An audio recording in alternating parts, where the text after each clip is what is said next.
കൂടുതൽ വാർത്തകളും വീഡിയോകളും കാണാൻ ഈ ചാനൽ സബ്സ്ക്രൈബ് ചെയ്യുക. കൂടെ ബെൽ ബട്ടൺ അമർത്തുക. നമസ്കാരം. ഏഷ്യ ലൈവ് ടിവിയുടെ എപ്പിസോഡിലേക്ക് എല്ലാ മാന്യപ്രേക്ഷകർക്കും സ്നേഹം നിറഞ്ഞ ഹൃദയം നിറഞ്ഞ സ്വാഗതം.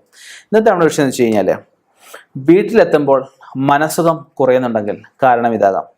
അപ്പം നമ്മളെ വീട്ടിലോട്ടൊന്ന് പ്രവേശിക്കുക എന്ന് വെച്ച് കഴിഞ്ഞാൽ, നമ്മുടെ താമസിക്കുന്ന വീട് നമ്മുടെ ആരൂഢം എന്ന് പറയും അല്ലേ.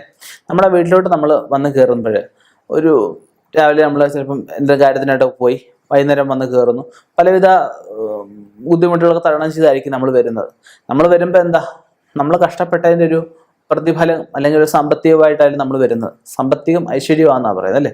അപ്പം നമ്മൾ വീട്ടിലോട്ട് വന്ന് കയറുമ്പം നമുക്ക് മനസ്സുഖം കുറയുന്ന കാര്യങ്ങൾ, ചിലപ്പം കുട്ടികൾ നമുക്ക് ഇഷ്ടമല്ലാത്ത കാര്യങ്ങൾ ചെയ്യുന്ന അതുകൊണ്ട് വരാം, വീട്ടിൽ അന്യോന്യമുള്ള കലഹത വരാം, അയൽപക്കക്കാരുമായിട്ട് കലഹത വരാം. വീട്ടിലോട്ട് വന്നു കയറുമ്പോഴേ നമുക്ക് ശാരീരിക ബുദ്ധിമുട്ടുകൾ നമുക്ക് അനുഭവപ്പെടാം. നമുക്ക് വീട്ടിൽ പലവിധ ആരോഗ്യ പ്രശ്നങ്ങളോ അല്ലെ ഒരാൾക്ക് രീതിയിൽ ആരോഗ്യ പ്രശ്നങ്ങളുണ്ടാവാം. അങ്ങനെ വീട്ടിലോട്ട് വന്നു കയറുമ്പോൾ നമുക്ക് അശുഭകരമായിട്ടുള്ള വാർത്തകൾ നമുക്ക് കേൾക്കുന്ന അവസ്ഥ വരാം. അങ്ങോട്ട് വന്ന് കയറുമ്പോഴേ നമുക്കൊരു ഭീതി ഉണ്ടാവുക.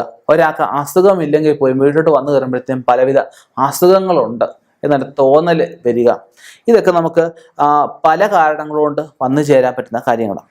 അതിൽ ഒന്നാമത്തെ വിഷയം എന്ന് വെച്ച് കഴിഞ്ഞാൽ, മനസ്സുഖം കുറയുന്നത് സുഹൃതക്ഷയം സംഭവിച്ച ഭൂമി ആയതുകൊണ്ടാണ്.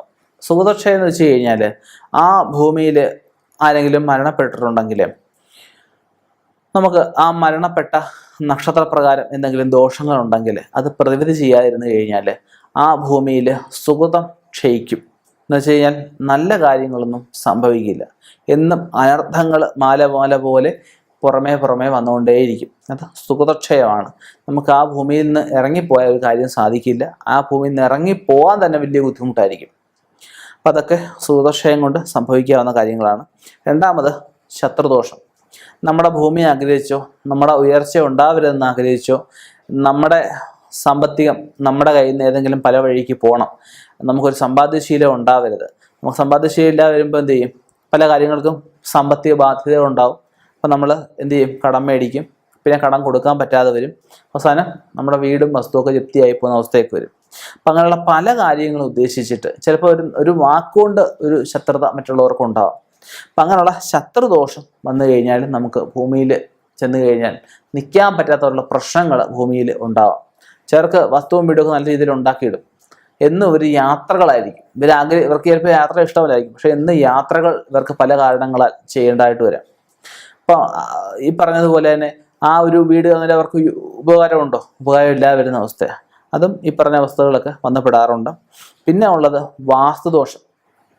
നമ്മൾ ഒരു വ്യക്തിയെ ഇഷ്ടപ്പെടുന്ന പോലെയാണ് ഒരു ഭൂമിയെ ഇഷ്ടപ്പെടുന്നത്. ഒരു ഭൂമിക്ക് നക്ഷത്രമുണ്ട്. ഭൂമിക്ക് നക്ഷത്രം എന്ന് വെച്ച് കഴിഞ്ഞാൽ അത് കണ്ടുപിടിക്കാൻ സമ്പ്രദായങ്ങൾ പറയുന്നുണ്ട്. വീടിന് നക്ഷത്രമുണ്ട്.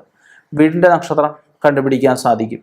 ഭൂമിയുടെ നക്ഷത്രം കണ്ടുപിടിക്കുക എങ്ങനെയാണെന്ന് വെച്ച് കഴിഞ്ഞാൽ, ആ ഭൂമിക്ക് നമ്മൾ കല്ലിടാൻ പോകുമ്പോൾ സാധാരണഗതിയിൽ നമ്മൾ താമ്പൂലം എടുപ്പിക്കാറുണ്ട്. അത് വെറ്റിലെടുപ്പിക്കുമ്പോൾ കിട്ടുന്ന എണ്ണം അനുസരിച്ചാണ് ഭൂമിയുടെ നക്ഷത്രത്തിനെ കണ്ടുപിടിക്കുന്നത്. ഉദാഹരണം പറയാം, 7 വെറ്റില എടുത്തു. അപ്പം അശ്വതി, ഭരണി, കാർത്തിക, രോഹിണി, മകയിരം, തിരുവാതിര, പുണർതം 7 ആകുമ്പോഴത്തേക്കും പുണർതം നാൾ. അപ്പം 7 വെറ്റിലെടുത്തപ്പം വസ്തുവിന് നക്ഷത്രം പുണർതം നക്ഷത്രം വന്നു. നമ്മൾ വീടിൻ്റെ എടുക്കുമ്പോൾ വീടിൻ്റെ ചുറ്റളവ് കണക്കാക്കിയിട്ടാണ് ആ വീടിൻ്റെ നക്ഷത്രം എടുക്കുന്നത്. അപ്പം ആ ഗൃഹനാഥൻ്റെ അല്ലെ ഗൃഹനാഥയുടെ അനിയന്മ നക്ഷത്രം വരുന്ന അത്ര ശുഭകരമായിട്ട് പറയുന്നില്ല. അത് 2-ാം നാൾ 3-ാം നാൾ വരുന്നത് അത്ര ശുഭകരമായിട്ട് പറയുന്നില്ല. ഷഷ്ടാഷ്ടമ നക്ഷത്രങ്ങൾ ദോഷകരമായിട്ട് പറയുന്നുണ്ട്.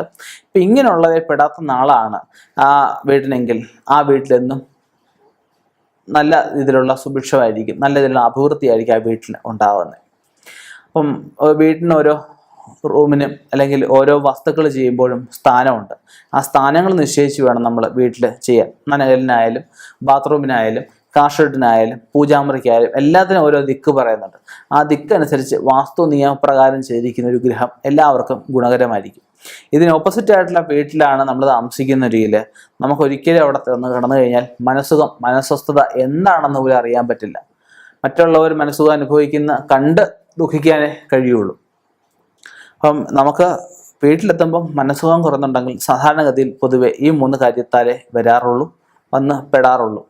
അപ്പം നിങ്ങൾക്ക് ഇങ്ങനെ ഒരു ബുദ്ധിമുട്ടുണ്ടെങ്കിൽ തീർച്ചയായിട്ടും നമുക്കതിൽ അനുഭവിച്ചുകൊണ്ട് നടക്കേണ്ട കാര്യമൊന്നുമില്ല. നമ്മുടെ വിധിയാണ് എന്ന് സങ്കല്പിച്ച് നടക്കേണ്ട ആവശ്യമൊന്നുമില്ല.